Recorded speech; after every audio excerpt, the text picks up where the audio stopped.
Hi, Ernesto. It's good to see you. How was your weekend? Hi, how are you? It's great to see you. Was doing well. I'm doing well. I have a broken toe, unfortunately, but I'll be fine. So I try to go out on a walk and just enjoy enjoy what I can with my broken limb. But I'm doing fine. I'll be fine. Wow, you've got the best attitude for someone with a broken toe. I thought yeah, okay, that puts my weekend into perspective. Well, I've had some toe injuries myself, and they're usually slow to heal and painful to heal because of the feet. So I appreciate you making time to follow up on our fieldwork supervision request, and we'll be going over our systemic time study assessment to look for if we have the volume and capacity to start fieldwork supervision together. I'll go through my results. I'm going to share screen with you and then let you talk through your results with me, and then we'll make a decision together based off the information. Absolutely. Thank you for making time, and I'm looking forward to this. Thank you. Great. All right. So the first thing we started was we did the priority matrix, where we were able to look at what we have occupationally. We've got to have responsibilities for. And as you knew when we spoke on previous to this, I am a school administrator, and that is my primary job. And that this fieldwork supervision is a secondary priority, but it's something I'm very passionate about and make time for in my year. All right. Now, the organizational time management assessment, that was the second part of the entire assessment process. And this was really helpful for me. I hadn't done it in a while. And you can see here, even in my own self-assessment, I rated a lot of things as sometimes down the middle. And it gave me an opportunity to kind of identify 2 or 3 skills for myself that I wanted to move to occur more frequently, as always or often. And those were specifically just having a more of a formalized system for managing my tasks that would be in conjunction with like my email systems and having some deadlines and notifications set off. So it would just help me be a little bit more efficient. But that was nice to have that opportunity to see that.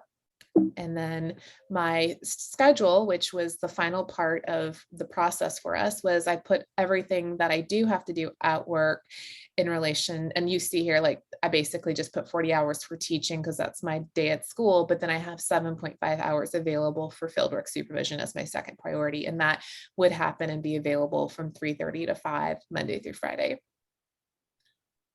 All right, I'm going to go back to your screen and let you talk through your results with me. Of course, yes, thank you. And for as far as my results on my prioritization matrix, they show that I have my graduate classes and a major audit coming up. This will actually rank higher than fieldwork supervision at this particular time. The OTM results show that I have about 62.5% and on item 4. And I do not regularly follow a weekly schedule and definitely need to adjust as a rating of rarely to reflect that I will not make the supervision appointments consistently. On items number 6 and 7, I believe I may also need to evaluate how I schedule time and plans for project completion. So I'm not rushed from one task to another. It's too much rushing.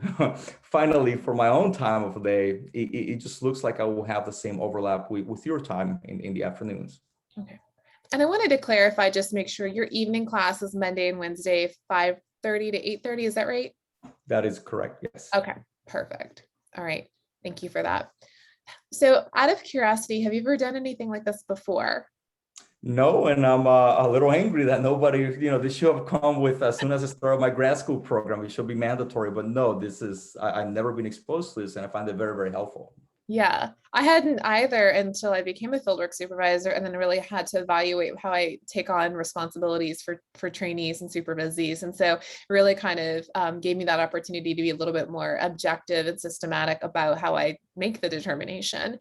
And so I really appreciate you going through this, because I know this was an extra step, but I think you, based on our conversation, have seen value even in doing it for yourself, like for other reasons.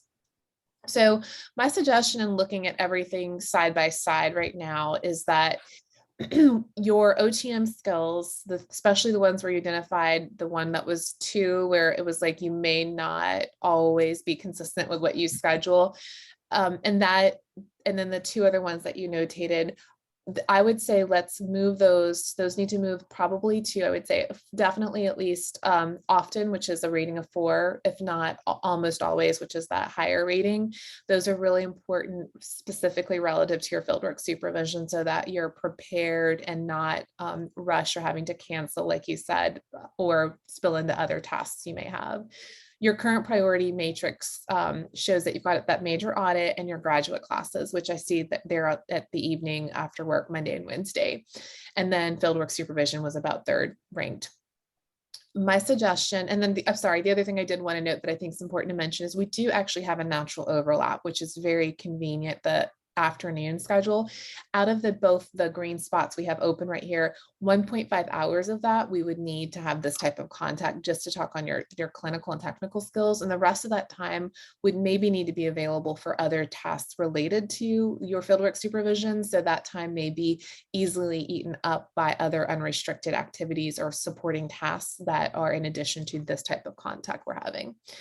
My thought on this, and just looking at everything objectively on paper, is to have a staggered start with your fieldwork supervision. So a delayed start, waiting maybe 90 days or more so that you can work on those OTM skills, and also free up your evening class where you've got that 5:30 to 8:30 block Monday, Wednesday. Your graduate class will be done within the next 90 days. Free that up because that will open up some time. I think, as you alluded to earlier when we spoke on the phone, that sometimes graduate stuff, the tasks and your projects will run over. So I'm just thinking about really the realities. It looks sometimes like it could exactly fit on paper, but then the actual realities are that it may not feel good. Like there may be a lot of stress and a lot of potentially one-off situations that require flexibility in your schedule. And because you admittedly said like the OTM, like with the OTM thing, that sometimes you had trouble keeping to your schedule, I honestly think it may just be a result of the fact that you're juggling a lot right now, and not because you don't have the ability to do so. I think you're probably at your upper limit right now with what your schedule, like, because you're available for 45 hours and you're almost pretty much there already before inserting fieldwork supervision. Yeah, and this is not at all what I wanted to hear, but I was hoping we really could still start. But I really appreciate your frankness with this, because I see what you mean about the time needed for other tasks. If something does comes up, and they usually does come up, things come up, and that will mean that either my supervision tasks will get dropped, or I just will have to go beyond the 45 hours. And obviously I'm not able to do more than 45 hours. In my mind, maybe I am, but not, as you said, once we write things down. So, what, not at all what I expected, but what do I do next? What should I do next? What do you recommend? Yeah, and I want to just say I really appreciate your, I guess, willingness to accept, like, maybe like this isn't the exact right time, but knowing that your time is coming soon. Because it's so important. I think when you and I spoke, I really understood your goal is to have the best possible experience, because you want to be the highest quality professional you can when you're out in practice. And that is my goal for you too. And while we could start hypothetically based on what we see here, it may lead to poor potential experiences for you where you're stressed and just feeling like really maxed out and potentially burned out. And I don't want that for you. And if we can see it on paper where it's potentially going to happen, there's no reason to, because your timeline for accomplishing this goal is flexible, and the 90 days is within the big goal, broad goal, where you said you wanted it done within 2 years.